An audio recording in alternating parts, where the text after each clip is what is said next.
year is 1947, guys, and the World War has gotten a little bit weird. A weird World War, you might say. Some might even say Konflikt 47, guys. That's right. So, I've been talking to some of the guys over at Warlord Games, and they were nice enough to send me some of their brand new Konflikt 47 stuff. Not many people have had a chance to get their hands on this yet, guys, and I was quite excited. And basically, I ended up chatting to them through Pezapu, and he basically put me onto them, and they were like, "Hey, would you like to paint some stuff for us?" I was like, "Yeah, go on then." And they were like, "Well, what do you like?" And I was like, "Well, I like mechs. I like stuff like that." And they were like, "Do you know what? We've got just the thing for you." So they sent me this, and I've been looking at some of the stuff, and we're going to look at it together on camera now, guys, and it is really, really cool. For those of you who don't know, Konflikt 47 is made by Warlord Games and Clockwork Goblin, and it's like a weird World War kind of theme. It's like if history had diverged and taken a different turn and stuff like that. So you've got like things like mechs and zombies and stuff in a World War II setting. Now, it's kind of based on the bolt action rules. Now, I've never played bolt action, and in truth, I'm not really a fan of like historical, like World War II or World War I or anything historical gaming. However, the Konflikt 47 stuff has put such a nice spin on it that I actually am looking at perhaps maybe getting into it.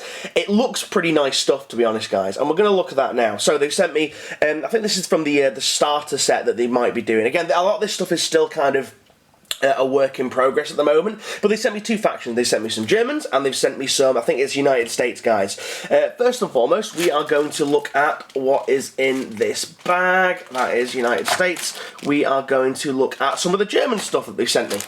So the Germans, by the looks of it, can use things like zombies and stuff like that, and as we have here, we've got some really nice little zombie characters. I'm just going to zoom in a little bit for you guys, just so you can see a little bit more of the detail. But you've got some nice zombies there, you know, that are kind of just like wandering around.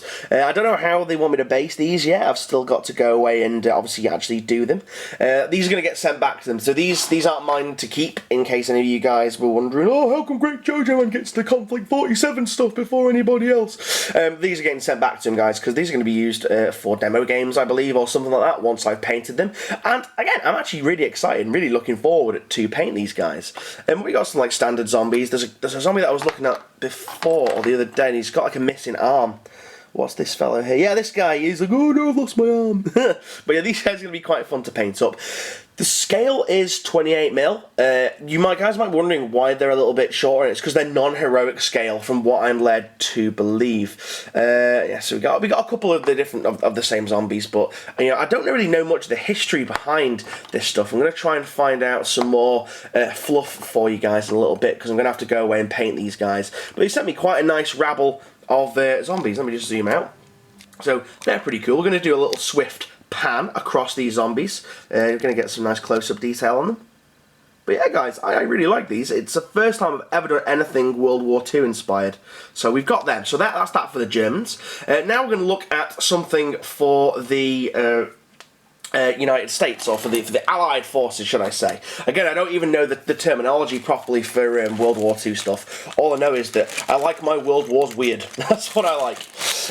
Okay, so we're going to look at these fellas here for the Allied forces. Now, again, I'm not sure what these guys are as well. In fact, what I might do, I might try and get some annotations put in a bit in post, just so you get it pops up at the bottom here somewhere as to what these guys are. So it looks like we've got some kind of mech suit type exo armor going on. So we've got like some little like booster rockets, so you get basically like the torso with the little bases. Again, I don't think that you need to base these. Again, I'm going to get in touch with Warlord from that. I'm guessing that you don't need to, based on the fact that they haven't sent me any bases with them. And there's this fella as well. This fella is like a special edition thing that you get with him as well. I was like, well, why is he so big? And he's like looks like a super soldier or something like that. But looks pretty cool. We'll look at him in a bit more detail later.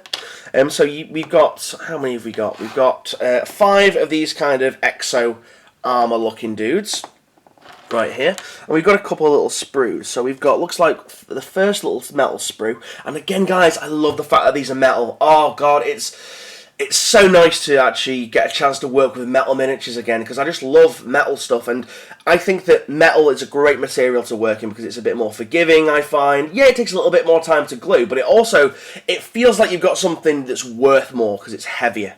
So let's have a look at this. So it looks like these are the arms. Again, we got like some nice little detailing, especially on the hands and the knuckles and stuff. For something that's non-heroic scale, they're very, very highly detailed, which is great. Looks like we had a sprue here, but our weapons have fallen off. What are these? These look like some kind of like submachine guns or machine carbines, or that actually looks like a Tommy gun with the drum magazine in there, which is quite nice. Again, we got some more here.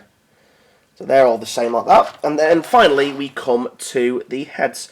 Now, these look... Oh, right, okay, so these are cool. So I thought it was going to be like a complete armoured robotic type thing, but it's not. It's like the actual heads are exposed on these guys. That's quite cool. However, guys, it does give the enemy a good place to shoot at, knowing that the only exposed part is their faces.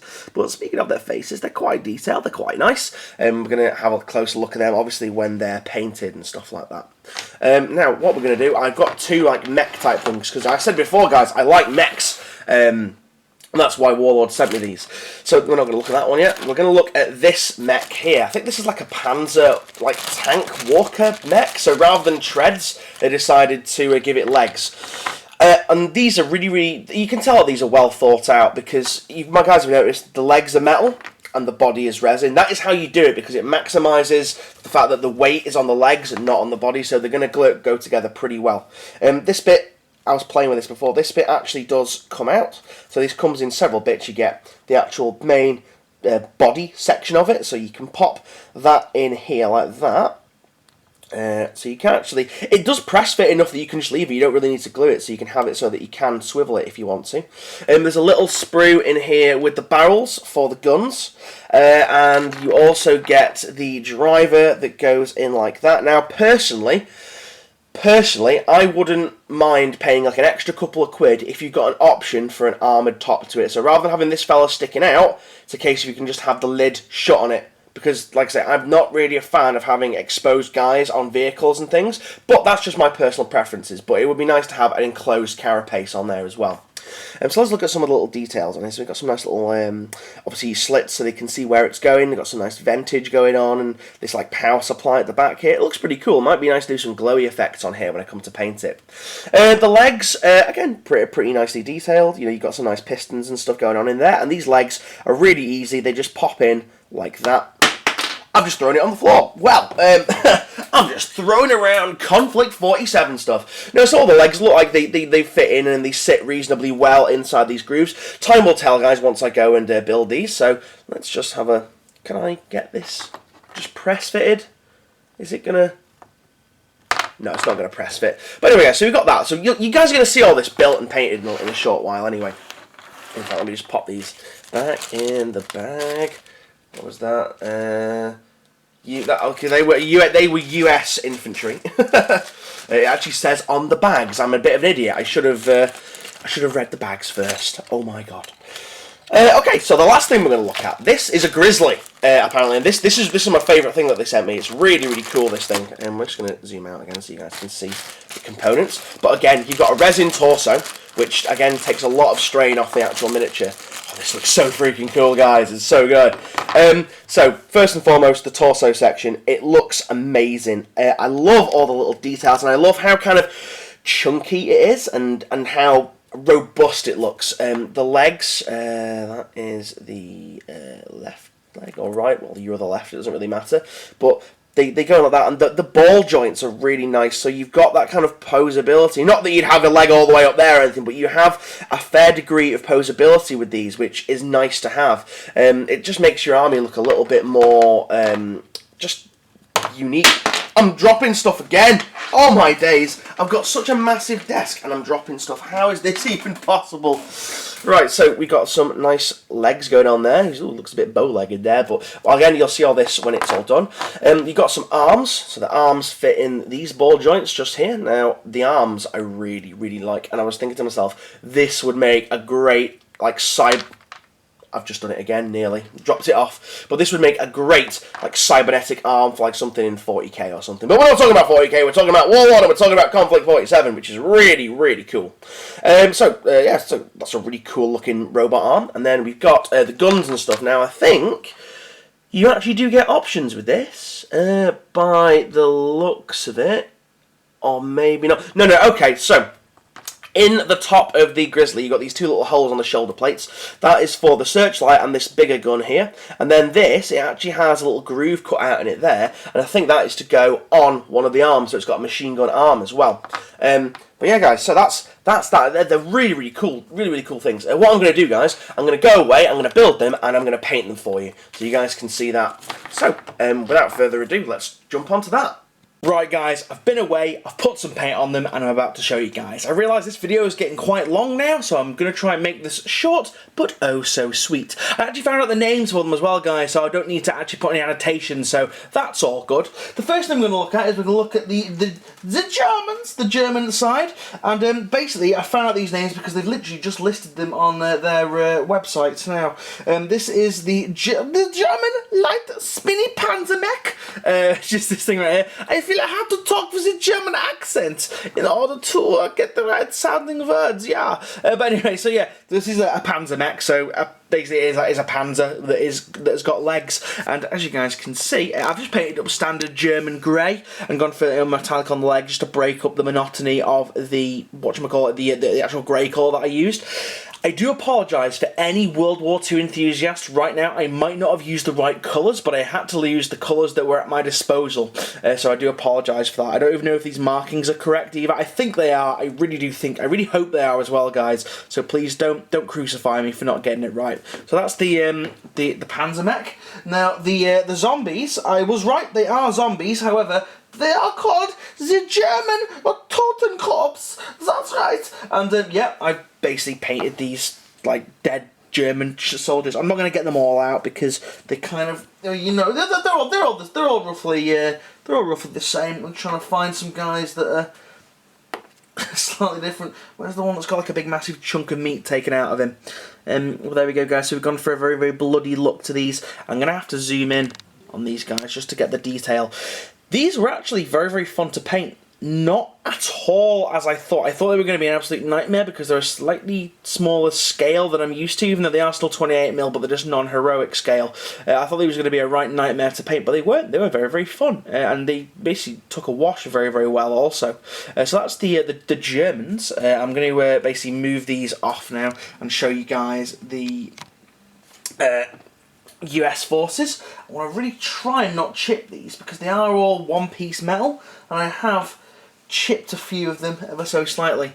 Oh, in regards to the Panzer Mech here, in regards to putting it together, well together like a dream. I mean, this bit here fits so well that you don't even need to magnetize it. You can just basically make it a press fit, and you can still, you know, move the turret and things. The legs, again, not really an issue in regards to getting them to stick, and you know, it's nice leg heavy model, which means that it's not going to fall over easily when you're actually using it in a game. Right, hold on just 1 second. In fact, I'm going to stop and set up for the US forces. Be right back, guys. Right, so I've got the US guys ready, and the first thing we're going to look at is this thing. Now, I said this was a Grizzly. It's not. It's actually a Coyote. The Grizzly is a much bigger one, as I'm led to believe, but this painted up really nice, and I really thoroughly enjoyed painting this one. It was just nice to get to use some different colours rather than standard metals. As you can see, I've kind of gone for a US Army green type thing. Again, it's not the correct colour. I do apologise, and I've kind of tried to tie it with the white shoulder pad in with the white stripe that I've done on the just heavy infantry. That's right, guys, these fellas are just called heavy infantry, and what we're going to do, we're going to put these, I mean, look at that, they just look awesome together. These actually painted up pretty quickly as well because there was not that many of them. I do believe that there's some tanks as well, guys, that Warlord are sending me to paint up, so they should be coming soon. So stick around for that in a future video. But yeah, so I've kind of tried to keep them uniform, but at the same time slightly different. You might not be able to see, it might not show up too well on camera, but I didn't want them to be all one kind of green colour, especially on the infantry, if I show you here. So what I've tried to do, I've tried to do like a standard kind of green on the actual armour, and then on the other plate and on the helmets make it look a different type of green. You know, maybe, I don't know, it's just a slightly different shade of paint that they decided to use, but I think it looks nice and it breaks up the miniatures quite well. These guys did require a little bit of building. I think that, I mean, I just use super glue with the joints here. Basically, they're ball jointed arms, well, what it is essentially. But I think that if you wanted to get a bit more posability, if you put a little ball of green stuff in there whilst you're posing them, yes, it means that you have to wait a while for the green stuff to cure, but it also means you get a bit more posability with them. So I didn't do that, I just put glue straight in there and glued them as it was because I wanted to get them painted for you.